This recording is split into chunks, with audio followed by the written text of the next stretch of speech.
श्री स्वामीनारायण भगवान की जय। अक्षर पुरुषोत्तम महाराज की जय। गुणातीतानंद स्वामी महाराज की जय। भगत जी महाराज की जय। शास्त्री जी महाराज की जय। योगी जी महाराज की जय। प्रमुख स्वामी महाराज की जय। गुरु हरि महंत स्वामी महाराज की जय। प्रमुख स्वामी महाराज शताब्दी महोत्सव की जय। भगवान श्री स्वामीनारायण जी का दिव्य उपदेश ग्रंथ है श्री वचनामृत। इस ग्रंथ में लोया प्रकरण के 6ठे वचनामृत में भगवान प्रश्न पूछते हैं कि यदि ध्यान करते समय मन के अंदर अनेकों प्रकार के बुरे संकल्पों के तरंग उठने लगे तो ऐसे संकल्पों को मिटाने के लिए क्या करना चाहिए। तब स्वयं भगवान श्री स्वामीनारायण जी उत्तर देते हुए कहते हैं कि उस समय ध्यान को छोड़कर मुख से उच्च स्वर से स्वामीनारायण स्वामीनारायण भजन करना चाहिए, प्रार्थना करनी चाहिए। इस प्रकार के भजन के बिना मन के कुसंकल्पों को मिटाने का अन्य कोई उपाय नहीं है। तो आइए आज की सत्संग पारायण का श्रवण करें। इससे पूर्व हम सभी उच्च स्वर से स्वामीनारायण स्वामीनारायण महामंत्र का रटन करते हुए भगवान के भजन में जुड़ते हैं।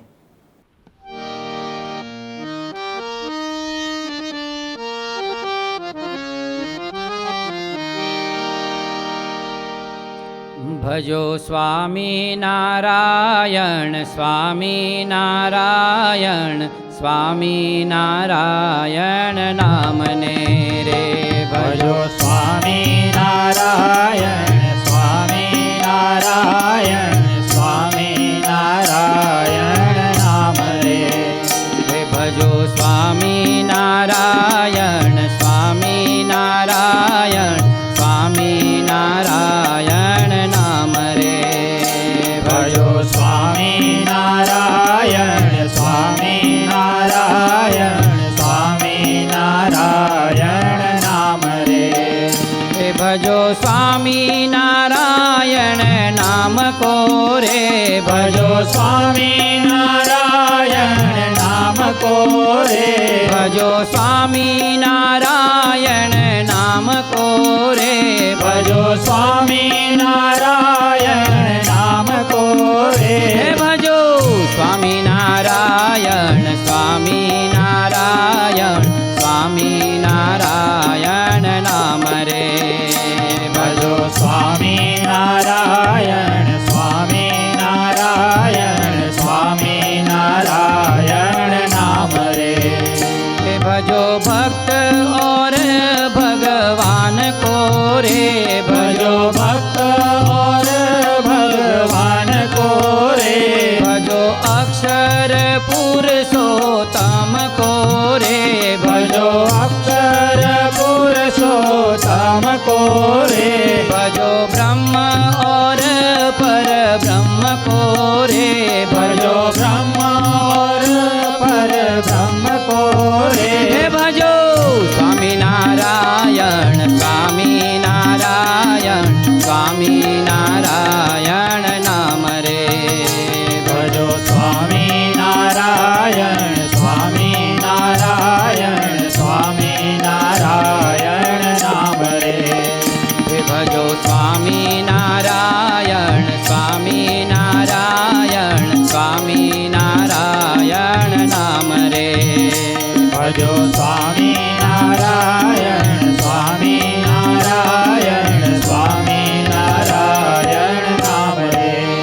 भजो स्वामी नारायण स्वामी नारायण स्वामी नारायण नाम रे। भजो स्वामी नारायण स्वामी नारायण स्वामी नारायण नाम रे। भजो स्वामी नारायण नाम को रे। भजो स्वामी नारायण नाम को रे।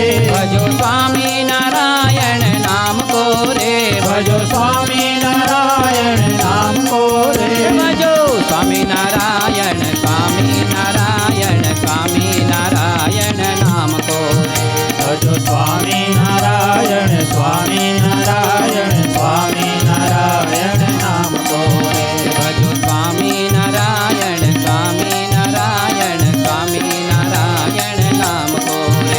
भजो स्वामी नारायण स्वामी नारायण स्वामी नारायण नाम को रे।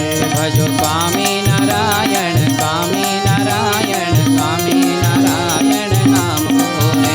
भजो स्वामी नारायण स्वामी नारायण स्वामी नारायण नाम को रे।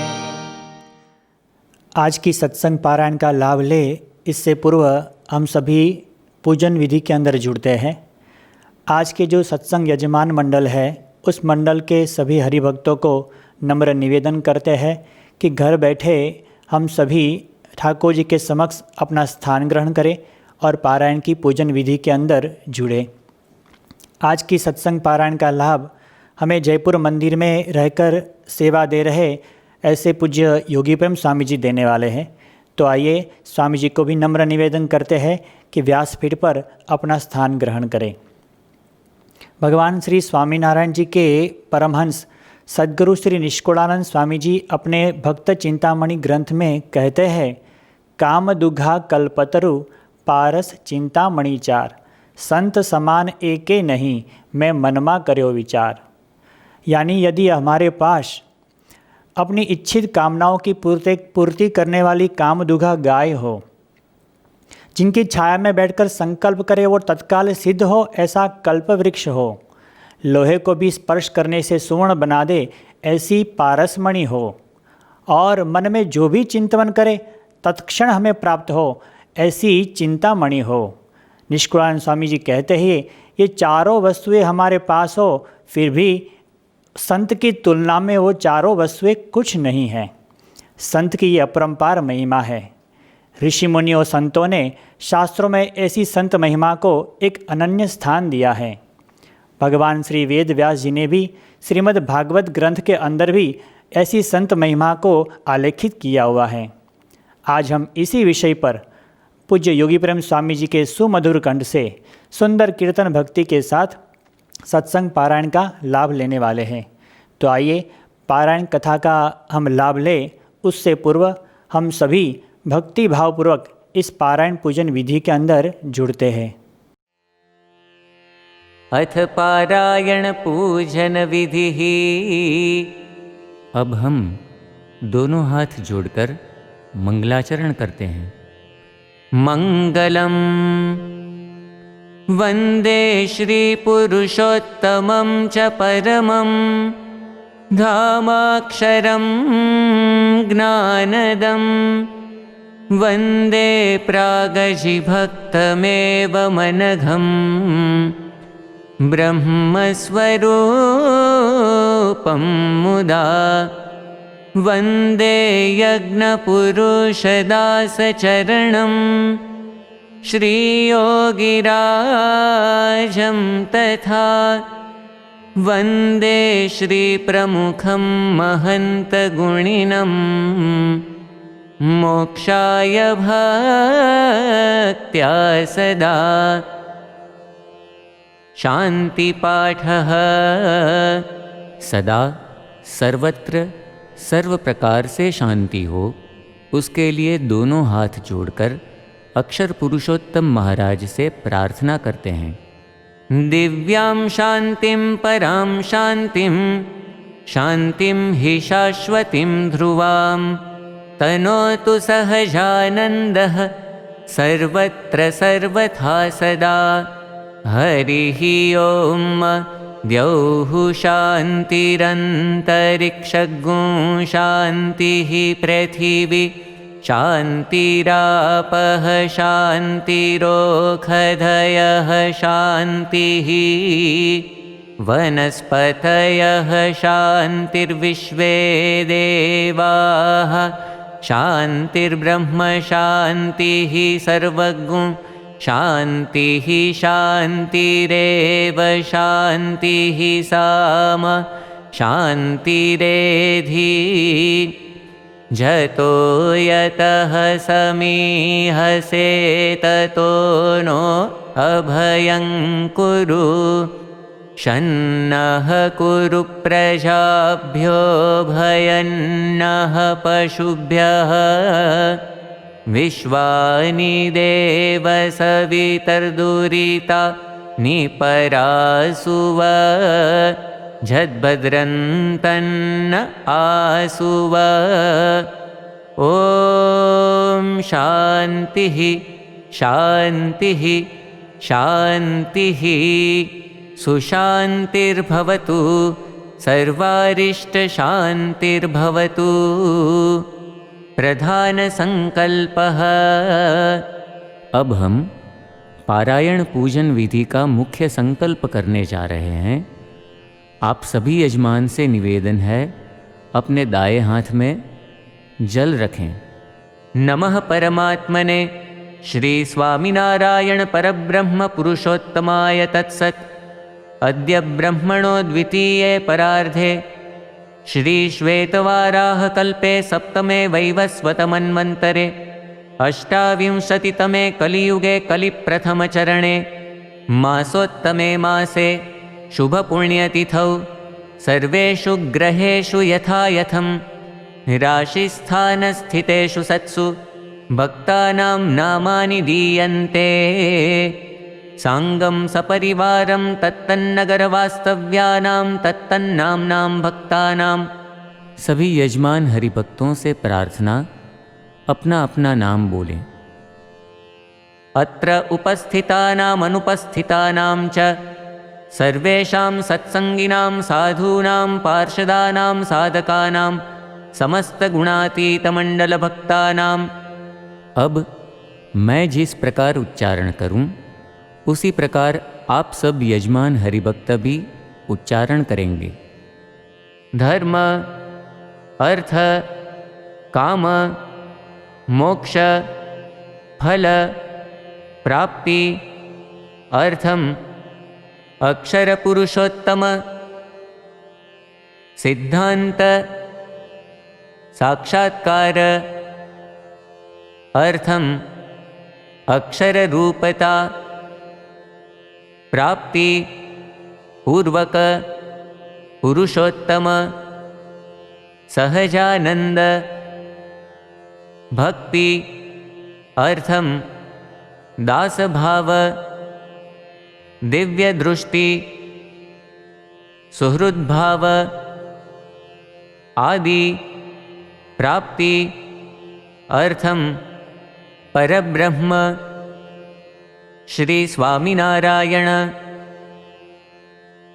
गुरुहरि श्री प्रमुख स्वामी महाराज प्रकट गुरुहरि श्री महंत स्वामी महाराज प्रसन्नता प्राप्ति अर्थम सर्व अभिलाष सिद्धि अर्थम यथा ज्ञानेन यथा मिलितोपचार द्रव्यैः चातुर्मासे त्रिदिनावधिकपारायण निमित्ते अक्षर पुरुषोत्तम महाराज पूजन पूर्वकं ग्रंथ पूजनाख्यं कर्म अहं करिष्ये। जल नीचे छोड़ दीजिए। स्वस्ति वाचनम। अब हम अपने अपने घरों में पीठिका पर स्थापित अक्षर पुरुषोत्तम महाराज एवं गुरु परंपरा की मूर्तियों का तथा ग्रंथ का कुमकुम और अक्षत से पूजन करेंगे। पश्चात परिवार के सदस्य एक दूसरे के भाल में भी टीका लगाएंगे। मनसि राजतां स्वस्ति स्वस्ति वचसि कर्मणि भूयात् स्वस्तिमयं सर्वं स्वामिनारायण प्रभो। हरिः ओम। स्वस्ति न इंद्रो वृद्धश्रवाः स्वस्ति नः पूषा विश्ववेदाः स्वस्ति नस्तार्क्ष्यो अरिष्टनेमिः स्वस्ति नो बृहस्पतिर्दधातु भद्रं कर्णेभिः शृणुयाम देवा भद्रं पश्येमक्षभिर्यजत्राः स्थिरैरङ्गैस्तुष्टुवागुंसस्तनुभिर्व्यशेमहि देवहितञ्जदायुः। श्री स्वामीनारायण भगवान की जय। अब हम वक्ता संत से निवेदन करते हैं कि हम सबको पारायण का लाभ प्रदान करें। वंदे श्री पुरुषोत्तमं च परमं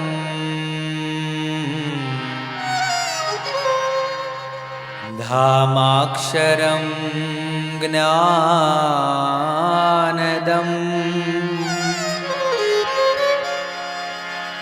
वंदे प्रागजिभक्तमेव मनघम् ब्रह्मस्वरूपं मुदा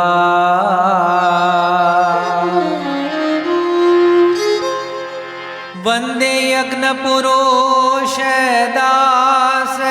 चरणौ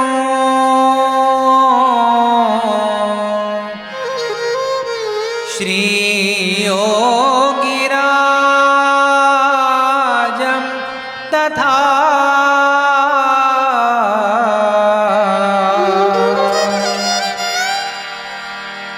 वंदे श्री प्रमुखं महंत गुणिनं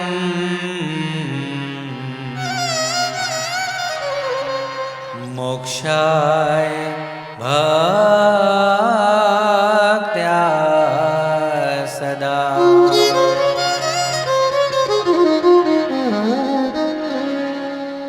गुरुर्ब्रह्मा गुरुर्विष्णु गुरुर्देवो महेश्वर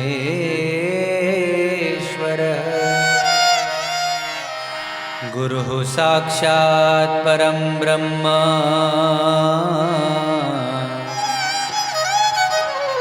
तस्मै श्री गुरवे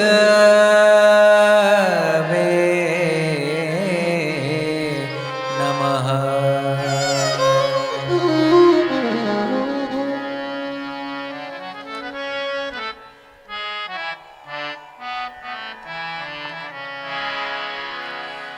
हरि हरि बोल गोविंद बोल मुकुंद माधव गोविंद बोल।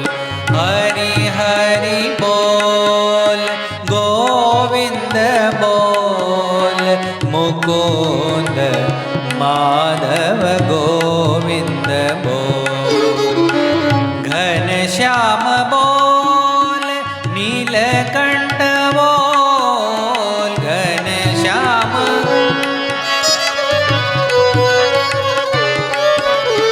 घनश्याम बोल नीलकंठ बोल। स्वामी नारायण नारायण बोल स्वामी नारायण नारायण बोल स्वामी नारायण नारायण बोल स्वामी नारायण नारायण बोल। हरि हरि बोल गोविंद बोल मुकुंद माधव गोविंद बोल। घनश्याम बोल नीलकंठ बोल घनश्याम बोल नीलकंठ बोल। स्वामी नारायण नारायण बोल स्वामी नारायण नारायण बोल स्वामी नारायण नारायण बोल स्वामी नारायण स्वामी नारायण स्वामी स्वामी नारायण नारायण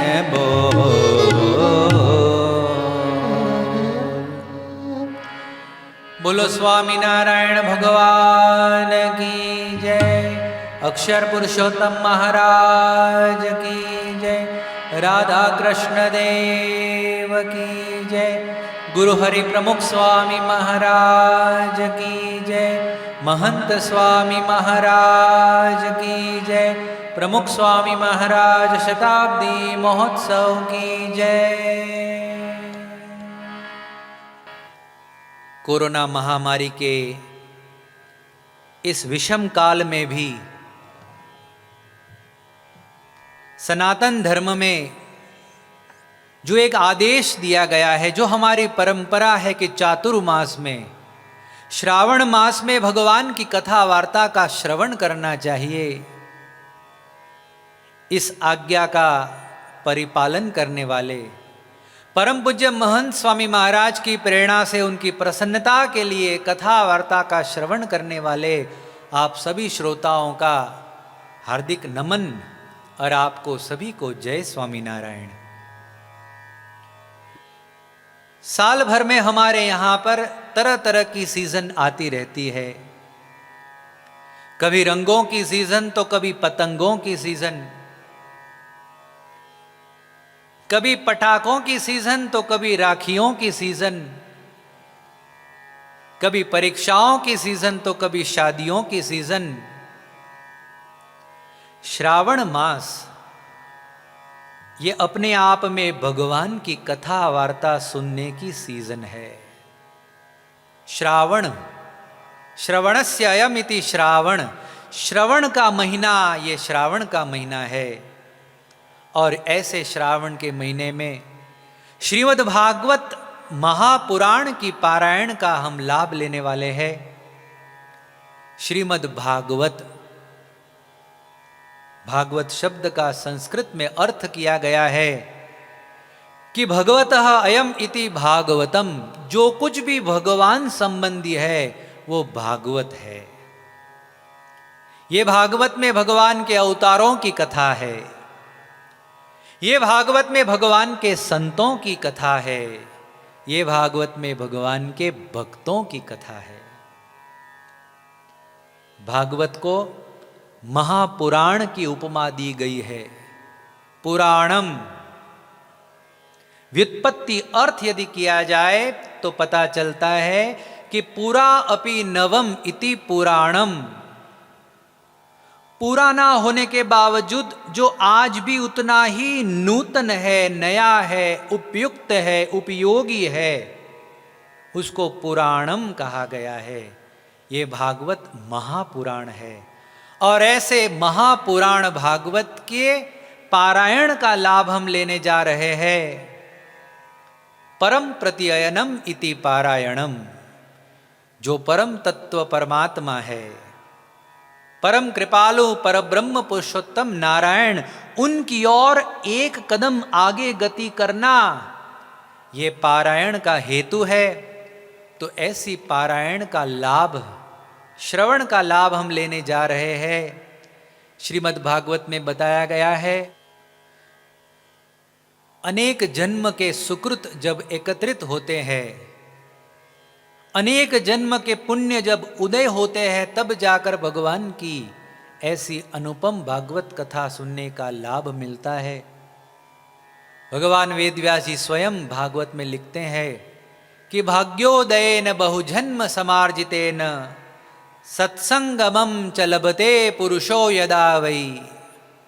अनेक जन्म के सुकृत एकत्रित होने पर भगवान की कथा सुनने का लाभ मिलता है। बड़े बड़े देवताओं को भी जो कथा सुनने का लाभ नहीं मिलता, ऐसी भगवान की कथा सुनने का लाभ हमें मिलने वाला है। ये बड़ी दुर्लभ है भगवान की कथा।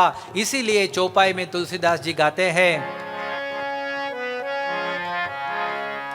बिनु सत्संग विवेक न होई, राम कृपा बिनु सुलभ न सोई। बिनु सत्संग विवेक न होई, राम कृपा बिनु सुलभ न सोई। बिनु सतसंग विवेक न होई। राम कृपा बिनु सुलभ न सोई। बिनु सतसंग विवेक न होई। राम कृपा बिनु सुलभ न सोई।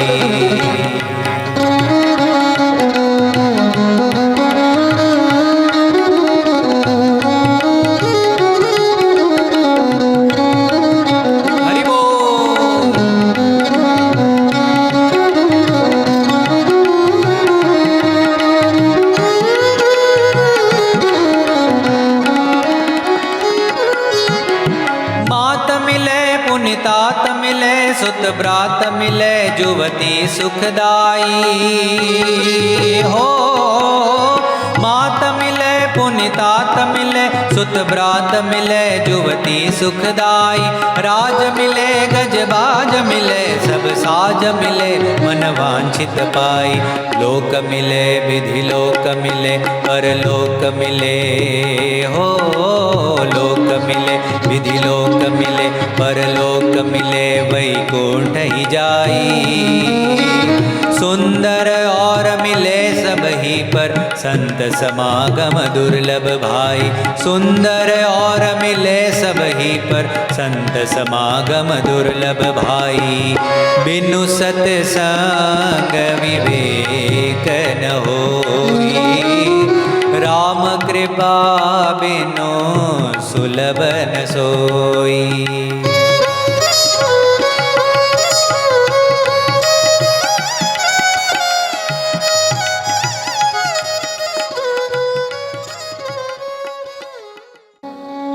बिनु सतसंग विवेक न होई। राम कृपा बिनु सुलभ न सोई। आज हमारे ऊपर राम कृपा भगवत कृपा भगवान का अनुग्रह हुआ है, जो भगवान की कथा सुनने का ये लाभ हमें प्राप्त हो रहा है। भगवान स्वामी नारायण ने भी कथा वार्ता की अनुपम महिमा अपने वचनामृत में गाई है। कार्याणी प्रकरण के 12वें वचनामृत में भगवान कहते हैं कि मन को निर्वासनिक करने के लिए तरह तरह के उपाय किए जाते हैं। कोई चांद्रायण आदिक व्रत उपवास करता है, कोई धारणा पारणा आदिक व्रत करता है, किंतु ऐसे तप संबंधी व्रतों से भी मन हमारा उतना निर्विषय नहीं होता जितना ये भगवान की कथा सुनने से होता है। और इसीलिए गजड़ा अंत्य प्रकरण के वचनामृत में भगवान कहते हैं कि जिस मुमुक्षु को भगवान की कथा सुनने में आलस्य का अनुभव होता हो, उसकी ओर हमारे हृदय में ऐसा विचार आता है कि इसके जीवन में ये कभी शुभ गुणों को प्राप्त नहीं कर पाएगा। ये भगवान की कथा वार्ता, ये हरि कथा, ये सत्संग की नींव है। हरि लीलामृत ग्रंथ में लिखा गया है कि सत्संग नो कृष्ण कथा जपायो, तेजो कदापि नबड़ो जणायो। सत्संग रूपी शुभतो हवेली, पड़ी जवानी गणबीज वैली। तो ऐसे ये सत्संग जो है उसकी नींव में भगवान की कथा वार्ता है। ऐसी कथा वार्ता श्रीमद् भागवत ग्रंथ की कथा सुनने का लाभ आज हमें प्राप्त हुआ है। ये हमारे लिए बड़े सौभाग्य की बात है। भगवान स्वामी नारायण ने अपने वचनामृत ग्रंथ में श्रीमद् भागवत के कई संदर्भों को बड़ी गहराई से समझाया है। श्रीमद् भागवत के कई संदर्भों के मौलिक अर्थ घटन करके भगवान ने नई दिशाएं जो है वो प्रकाशित की है। ये भागवत ग्रंथ की कथा सुनने से परीक्षित का 7 दिन में मोक्ष हुआ था। ये भागवत की कथा सुनने से भक्ति देवी की उदासीनता दूर हुई थी। अरे यही भागवत की कथा सुनने से ज्ञान और वैराग्य दोनों युवा बन गए थे। ये भगवान की कथा भागवत कथा सुनने से धुंधुकारी का प्रेत योनि में से छुटकारा हुआ था। इसीलिए कहा गया है कि ये भागवत की कथा बड़ी अद्भुत अनुपम कथा है। भागवत के महात्म्य स्कंद में ये भागवत की महिमा के श्लोक लिखे हैं। आइए उन श्लोकों को सुनते हैं। कहा गया है, सदा सेव्या सदा सेव्या श्रीमद्भागवती कथा, सदा सेव्या सदा सेव्या श्रीमद्भागवती कथा, यस्याः श्रवणमात्रेण हरिषेतं समाश्रयेत्, यस्याः श्रवणमात्रेण हरिषेतं समाश्रयेत्, सदा सेव्या सदा सेव्या।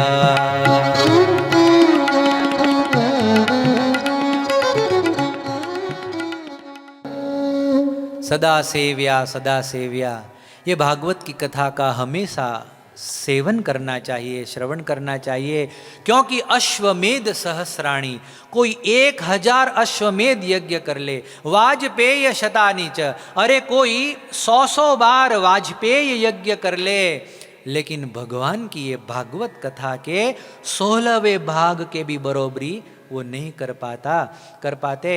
तो इसलिए ऐसे भगवान की भागवत कथा का श्रवण हमें करना चाहिए। वैसे तो ये श्रीमद् भागवत ग्रंथ ज्ञान का महासागर है। आध्यात्मिक जगत की कोई बात ऐसी नहीं होगी जो इस भागवत ग्रंथ में न हो। तरह तरह के आख्यानों के माध्यम से विभिन्न प्रकार के बोध हमें भागवत से मिलते हैं। आप देखिए कि ये भागवत ग्रंथ में ध्रुव जी का आख्यान है। ध्रुव के आख्यान से हमें पुरुषार्थ की प्रेरणा मिलती है। अरे ध्रुव के आख्यान से हमें ये बोध मिलता है कि भगवान प्रसन्न तो हो जाते हैं, लेकिन भगवान के पास क्या मांगना चाहिए ये सीख लेना चाहिए।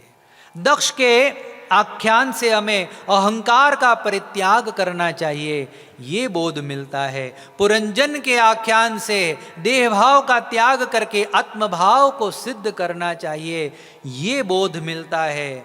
ऋषभदेव जी के आख्यान के द्वारा माता पिता को अपने बच्चों को संस्कार देने चाहिए, वो जिम्मेवारी अपने सिर लेनी चाहिए, ये बोध मिलता है। ऋषभदेव जी का आख्यान, अरे इस आख्यान में तो सिद्धियों के चक्कर में, चमत्कार के चक्कर में फंसने से योगियों का अधपतन होता है, ये बोध भी हमें दिया गया है। भरत जी के आख्यान के द्वारा आसक्ति का त्याग करते रहना चाहिए, ये बात हमें सीखने मिली है। अरे गजेंद्र के आख्यान से हमें ये पता चलता है कि भगवान चाहे कैसी भी परिस्थिति हो अपने भक्तों की रक्षा हर हमेश करते हैं। अजामिल के आख्यान से हमें ये पता चलता है कि यद्यपि इतना पवित्र था लेकिन फिर भी थोड़ा सा कुसंग कर लिया तो धर्म भ्रष्ट हो गया। इसलिए मुमुक्षुओं को कभी कुसंग नहीं करना चाहिए, ये बोध हमें अजामिल के आख्यान से मिलता है। नाम स्मरण की महिमा भी अजामिल के आख्यान से हमें पता चलती है। चित्रकेतु के आख्यान से अभाव अवगुण के चक्कर में न फंसकर पर निंदा और पर दोष को कभी देखना नहीं चाहिए, ये बात हमें समझ में आती है। बलि राजा के आख्यान से सर्वस्व समर्पण करने की प्रेरणा हमें मिलती है। सौबरी, ययाति और च्यवन जैसे ऋषि और राजाओं के आख्यान से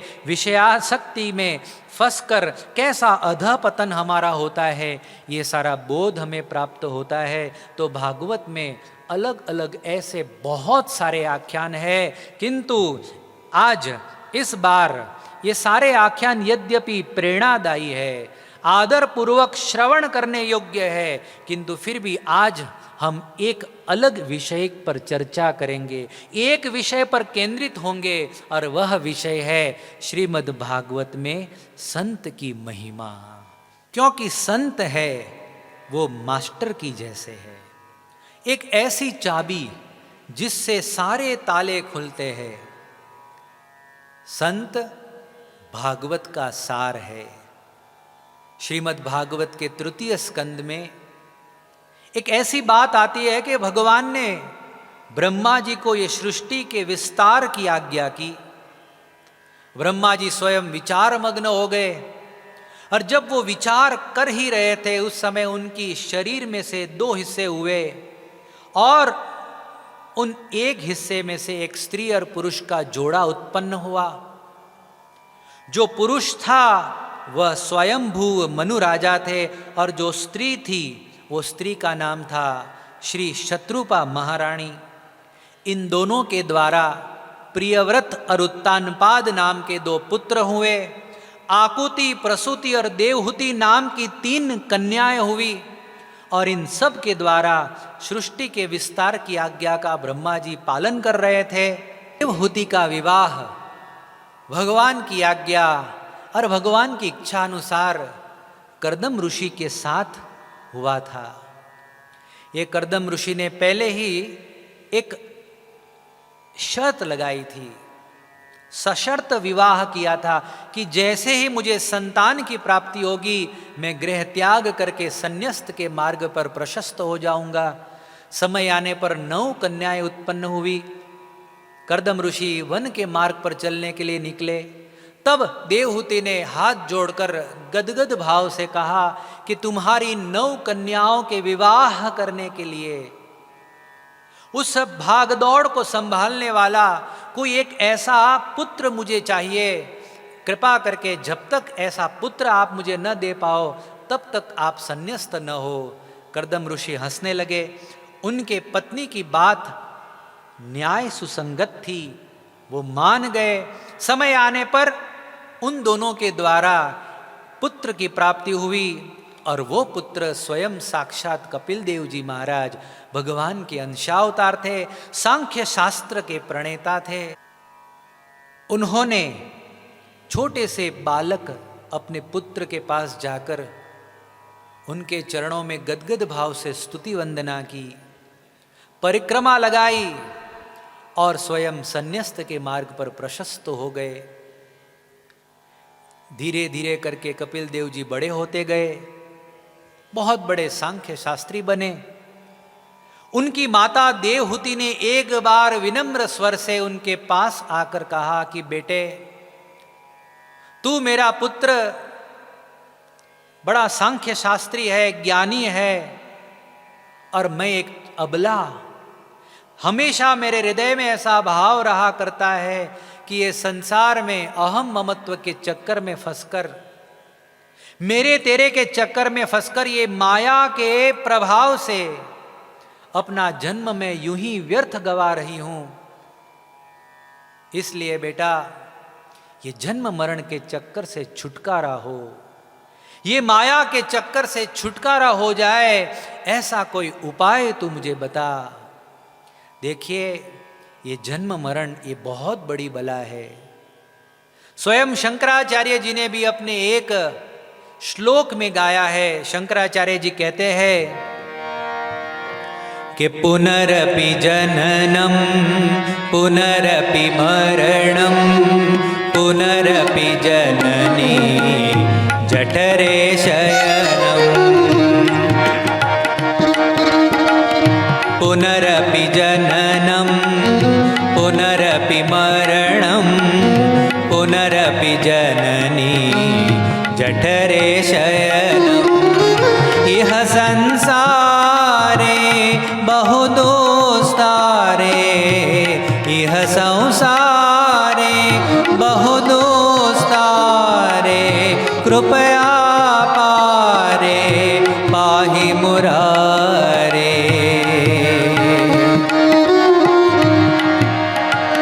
भज गोविंदम भज गोविंदम गोविंदम भज मूढ़मते गोविंदम भज मूढ़मते गोविंदम भज मूढ़मते पुनरपि जननम पुनरपि मरणम पुनरपि जननी जठरे शयनम इह संसारे बहुदुस्तारे कृपया पारे पाहि मुरारे। जन्म मरण जन्म मरण जन्म मरण कृष्ण भगवान ने गीता में कहा कि जातस्य ही ध्रुवो मृत्यु ध्रुवम जन्म मृतस्य च।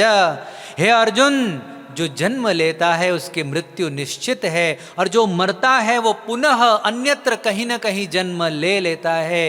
ये जन्म मरण का जो चक्कर है, ये संस्कृति का जो बंधन, वो बड़ा विषम है, वो बड़ा भयंकर है।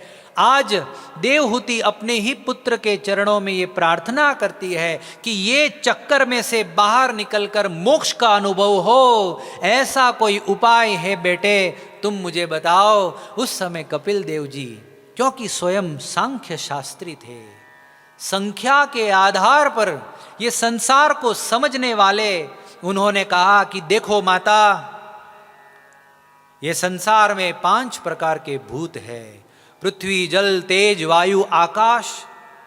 देखो माता, 5 प्रकार की तन मात्राएं हैं, शब्द, स्पर्श, रूप, रस, गंध। 5 ज्ञानेन्द्रिया है, श्रोत्र, त्वक, रसना, चक्षु, घ्राण।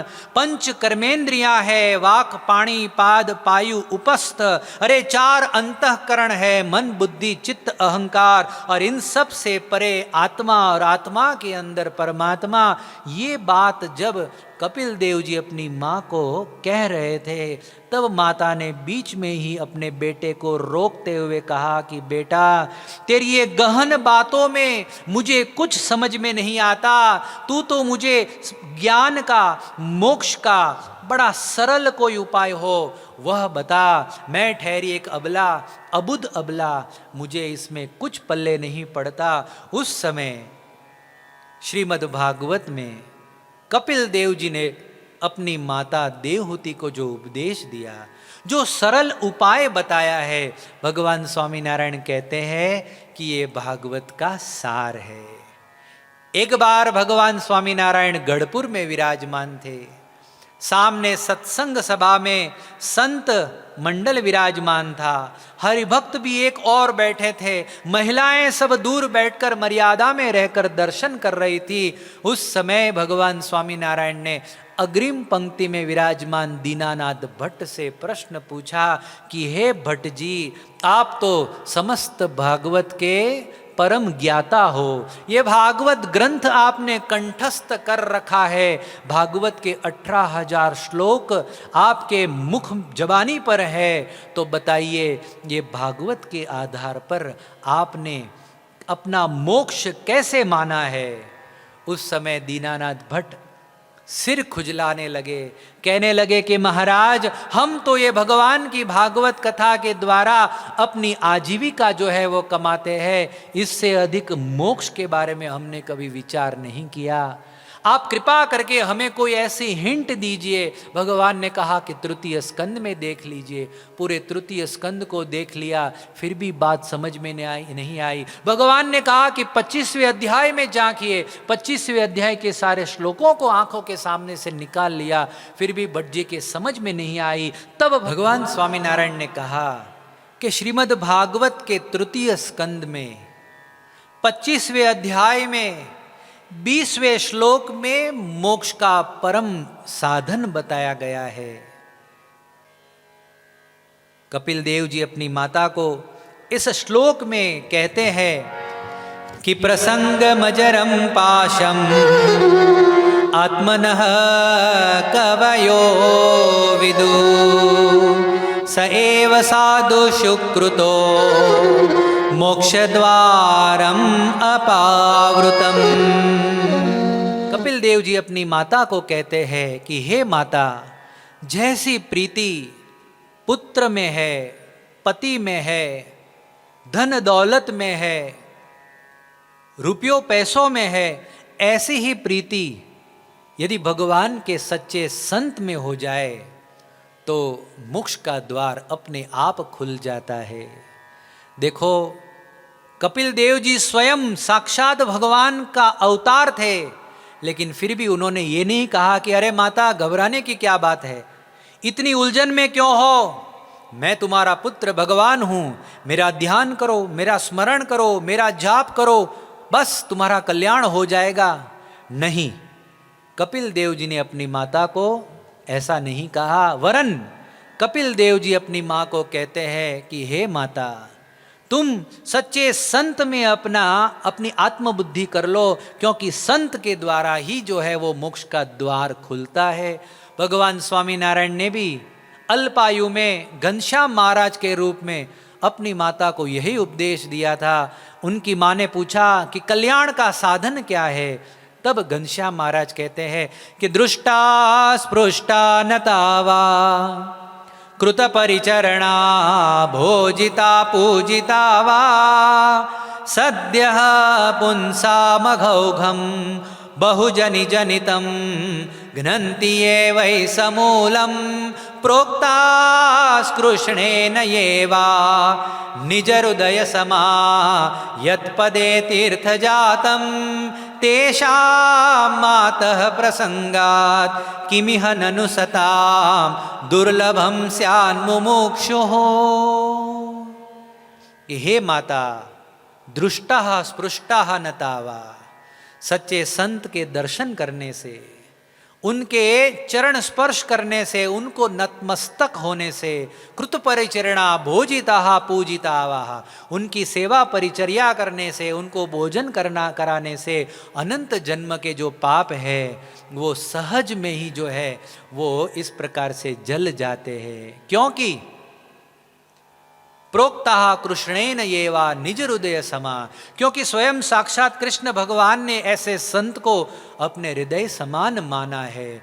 प्रोक्ता कृष्णेन ये वा निज हृदय समा यत पदे तीर्थ जातम, जिनके एक एक कदम से नए नए तीर्थों की उत्पत्ति होती है, ऐसे संत के समागम से तेषां मातः प्रसंगात किमिह ननु सताम, मुमुक्षु को ये संसार में ऐसी कौन सी बात है जो प्राप्त नहीं होती, सब कुछ प्राप्त हो जाता है। तो ऐसे संत की महिमा वारंबार हमारे यहाँ पर धर्मशास्त्रों में बताई गई है। भगवान स्वामीनारायण का भी यही मत है। तो संत की महिमा, संत में आत्मबुद्धि करना, ये भागवत का सार है। इस बात को और विशेष निरूपण के द्वारा आइए समझते हैं।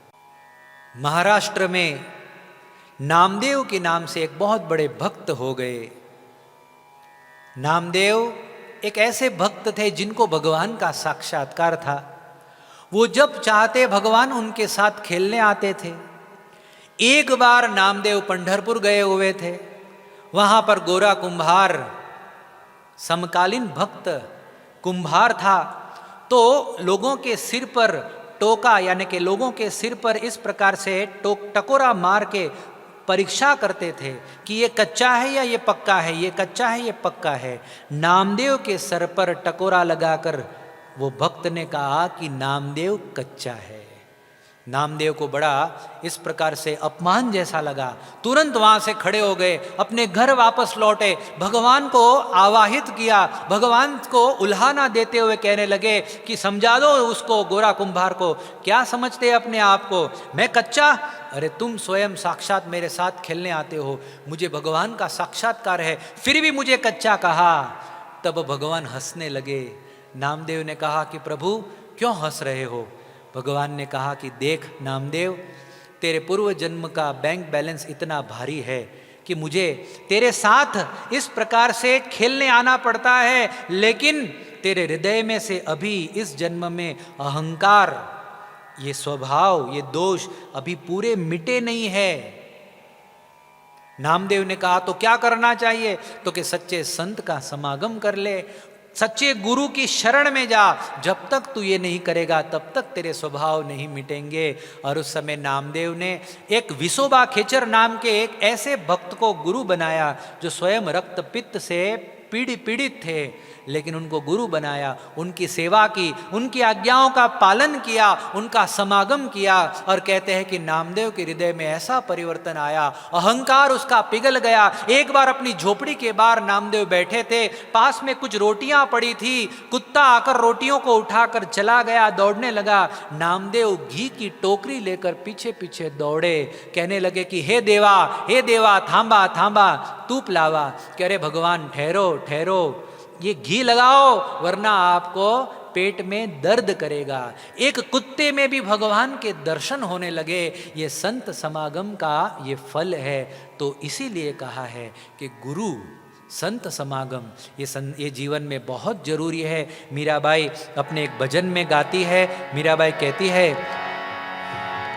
मोहे लागी लटक गुरु चरणन की, मोहे लागी लटक गुरु चरणन की, मोहे लागी लटक गुरु चरणन की, मोहे लागी लटक गुरु चरणन की, मोहे लागी लटक गुरु चरणन की, मोहे लागी लटक गुरु चरणन की।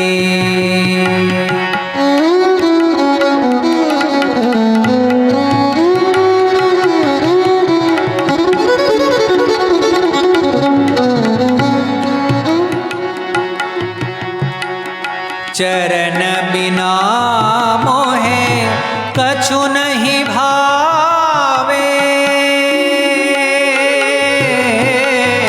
चरण बिना मोहे कछु नहीं भावे, झूठ माया सब स्वप्नन की, मोहे लागी लटक गुरु चरणन की, मोहे लागी लटक गुरु चरणन की।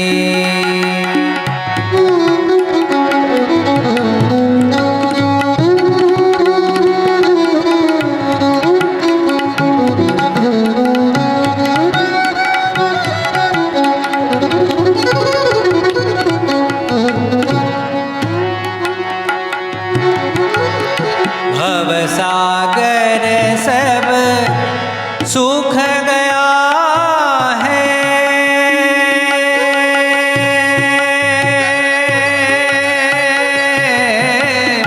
भवसागर सब सूख गया है, सग सग सनिद सनि सनि दम निद निद मग दम दम ग स ग म ग ग म ध म म ध नि ध ध नि सा सा नि ध नि सा ग ध नि ध नि ध म ग म ध नि सा नि ध म नि ध म ग सा।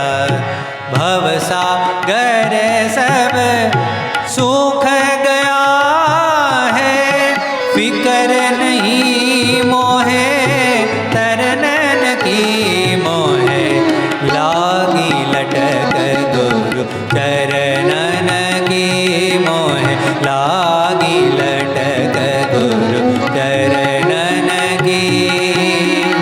मीरा कहे प्रभु गिरिधर नागर, गिरिधर नागर, गिरिधर नागर, गिरिधर नागर। मीरा कहे प्रभु गिरिधर नागर, मीरा कहे प्रभु गिरिधर नागर, उलट भई मोहे नयनन की, मोहे लागी लटक गुरु चरणन की, मोहे लागी लटक गुरु चरणन की, मोहे लागी लटक गुरु लागी लटक गुरु लागी लटक गुरु चरणन की।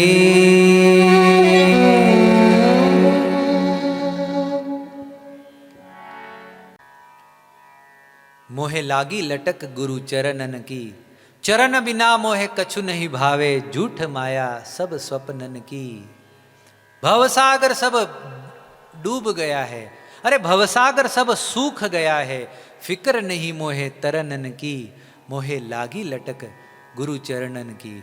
गुरु की प्राप्ति से जीवन में एक नया अध्याय शुरू होता है।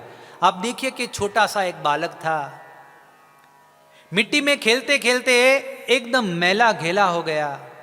शाम को पिताजी दफ्तर से आए, पुत्र को गले से लगाने की तमन्ना थी मन में। घर जाकर बैठे सोफा पर, पानी पिया और उतने में बच्चा खेलते खेलते आया, पिताजी की गोद में बैठने के लिए प्रवृत्त हुआ, लेकिन पिताजी ने दूर से ही देख लिया था कि ये तो गंदगी में खेलते खेलते बड़ा मैला हो गया है। पिताजी ने मुंह बिगाड़ा, और जब पिताजी ने मुंह बिगाड़ा तो रसोई घर में से माता ने देख लिया, बच्चे को अपने पास बुलाया, बाथरूम में ले जाकर अच्छी तरह से स्नान करवाया, और स्नान करवा कर नए कपड़े पहनाए, पफ पाउडर लगवाकर पिताजी के पास उसको भेजा।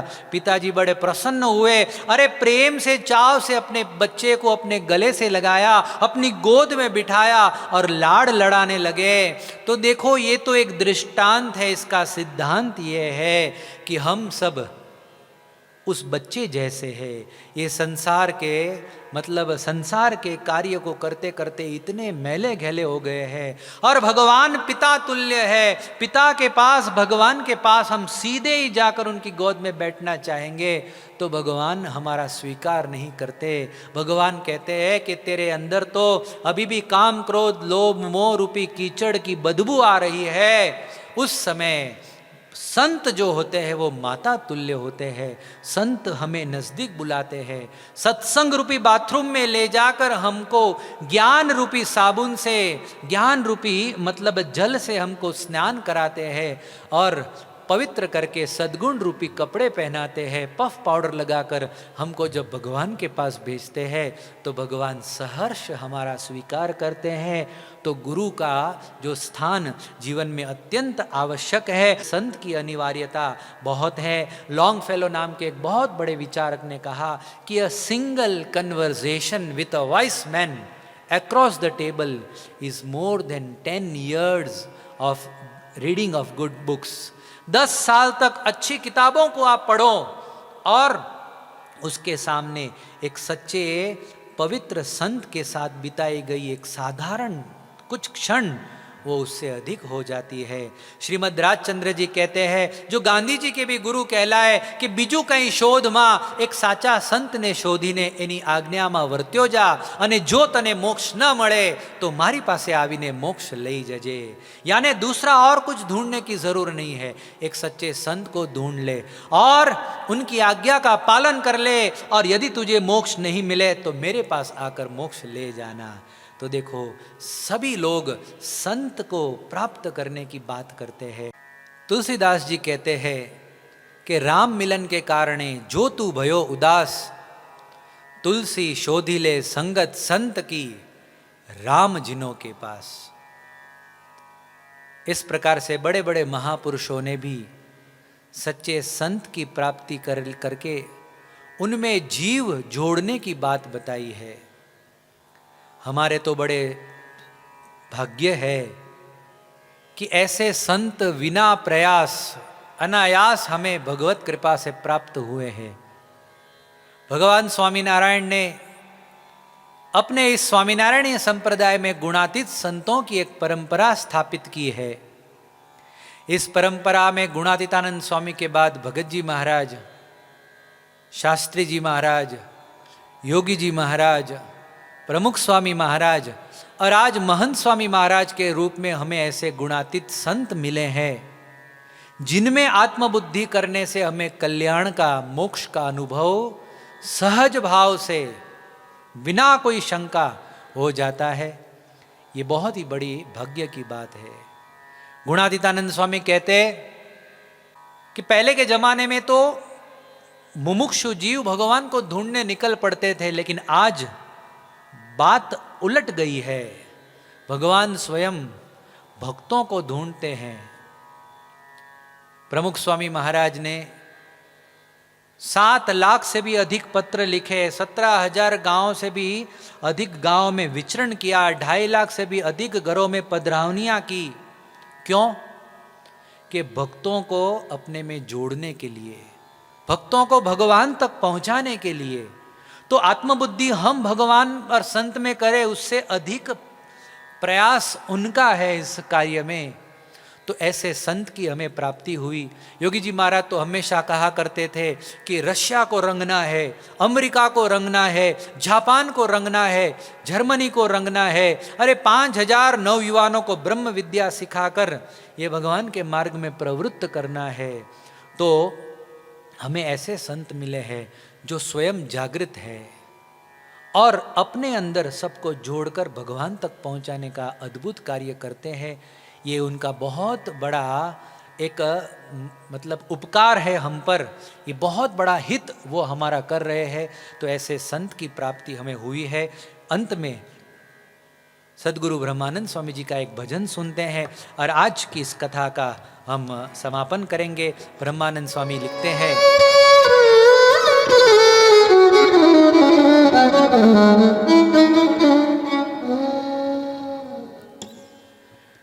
संत परम हितकारी जगत माहि, संत परम हितकारी, प्रभु पद प्रगट करावत प्रीति, भरम मिटावत भारी भारी, भरम मिटावत भारी, परम कृपालु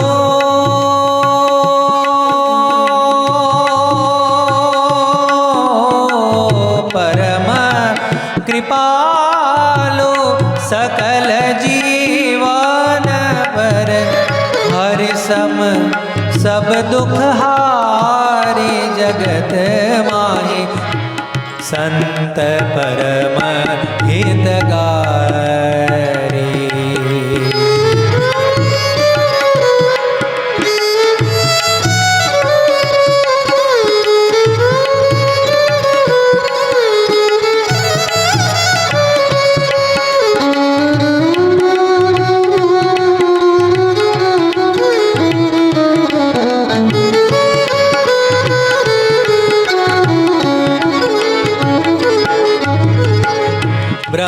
ब्रह्मानंद संतन की सोबत, ब्रह्मानंद संतन की सोबत, मिलत है प्रगट मुरारी, जगत माहि संत परम हितकारी,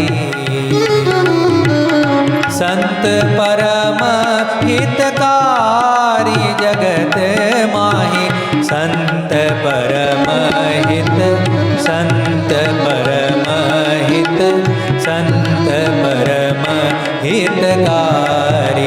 हरि बोल हरि बोल हरि बोल हरि बोल, हरि बोल हरि बोल हरि बोल हरि बोल, हरि बोल हरि बोल हरि बोल हरि बोल, हरि बोल हरि बोल हरि बोल हरि बोल, हरि बोल हरि बोल हरि बोल हरि बोल, हरि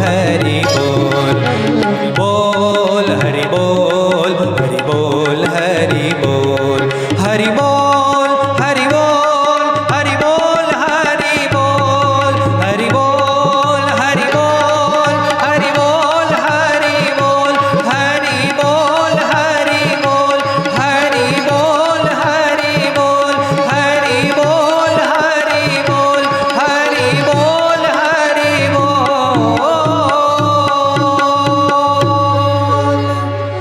बोलो स्वामी नारायण भगवान की जय। आध्यात्मिक मार्ग में चलने वाले मुमुक्षु का एक ही लक्ष्य होता है, परम कल्याण अर्थात मोक्ष प्राप्ति। और इस मोक्ष प्राप्ति के लिए एक ही उपाय शास्त्रों में बताया है, ब्रह्मस्वरूप संत के अंदर दृढ़ प्रीति आत्मबुद्धि, यही श्रीमद् भागवत का सार है।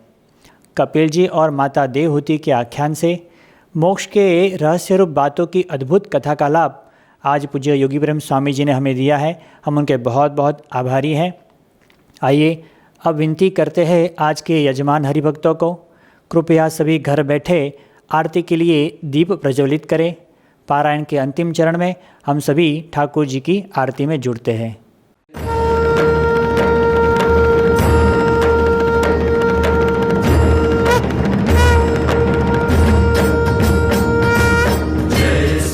नारायण जय अक्षर पुरुषोत्तम।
श्री स्वामीनारायण भगवान की जय। अक्षर पुरुषोत्तम महाराज की जय। गुणातीतानंद स्वामी महाराज की जय।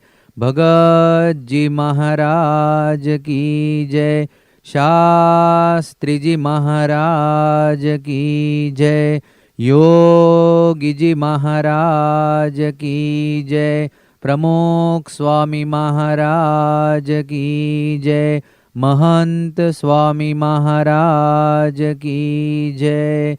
प्रमुख स्वामी महाराज शताब्दी महोत्सव की जय। आइए ध्येय मंत्र और विदाई श्लोक का गान करके आज की सत्संग पारायण की पूर्णाहुति करते हैं। गुणातीतं गुरुं प्राप्य ब्रह्मरूपं निजात्मनः विभाव्य दासभावेन स्वामिनारायणं भजे। श्रीहरिं साक्षरं सर्वदेवेश्वरं भक्तिधर्मात्मजं दिव्यरूपं परं शान्तिदं मुक्तिदं कामदं कारणं स्वामिनारायणं नीलकण्ठं भजे श्रीहरिम्।